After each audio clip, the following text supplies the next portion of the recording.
Hero Raj Tarun నన్ను మోసం చేశారు. ప్రేమించి పెళ్లి చేసుకుంటారని చెప్పి నన్ను అన్ని విధాలా వాడుకున్నారు. అసలు వాణ్ణి వదలొద్దు. నాకు న్యాయం జరిగే వరకు పోరాడతాను.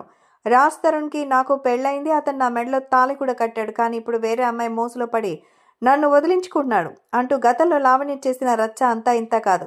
బిజీగా గడుపుతున్న లైఫ్ లో చిన్న బ్రేక్ తీసుకుని ఎంజాయ్ చేయాలి అనుకుంటున్నారా? అయితే వెంటనే ఆర్వీ వెకేషన్స్ ప్రైవేట్ లిమిటెడ్ ని సంప్రదించండి. మరిన్ని డీటెయిల్స్ కోసం సంప్రదించండి 7997979960.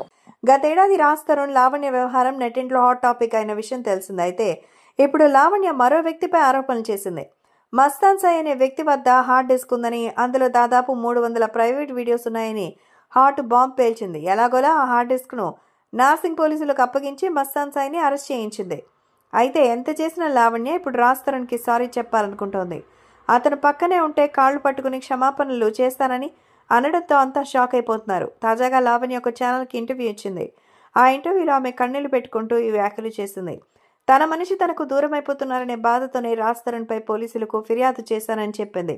తనని డ్రగ్స్ కేసులో రాజ్ తరుణ్ ఇరికించారని, మస్తాన్ సాయి చెప్పుడు మాటలు విని నమ్మేశారని పేర్కొంది. అందువల్ల ఈ విషయంలో రాజ్ తరుణ్ కి సారీ చెప్పాలనుకుంటున్నాను అంటోంది. అతడు ఇక్కడుంటే మాత్రం కాళ్ళు పట్టుకుని క్షమాపణ అడిగేదాన్ని. ఏ ఆడదానికి ఇలాంటి పరిస్థితి రాకూడదని కన్నీళ్లు పెట్టుకుంది. తనని చంపేస్తున్నారనే భయం వేస్తుందని, తనకి ఏమైనా అయితే దానికి మస్తాన్ సాయి వాళ్ళ తల్లిదండ్రులే కారణం అంటూ చెప్పుకొచ్చింది. మొత్తానికి ఈ కథలో రాజ్ తరుణ్ కి తప్పేమీ లేదని, ఇద్దరు రిలేషన్షిప్ లో ఉన్నటువంటి మాట వాస్తవమే. కానీ మస్తాన్ సాయి మా మధ్యలో ఎంటర్ అవడంతో పరిస్థితులన్నీ మారిపోయాయి. మస్తాన్ సాయి వల్లే డ్రగ్స్ కి అలవాటు పడ్డాను. తన వల్లే కొన్ని తప్పులు జరిగాయి. దాని వల్లే తరుణ్ నా నుంచి విడిపోయారు. ఇప్పుడు తనకి నిజంగా జరిగిన పరిస్థితులన్నీ చూస్తుంటే రాజ్ తరుణ్ కి క్షమాపణ చెప్పాలి అని అంటోంది లావణ్య.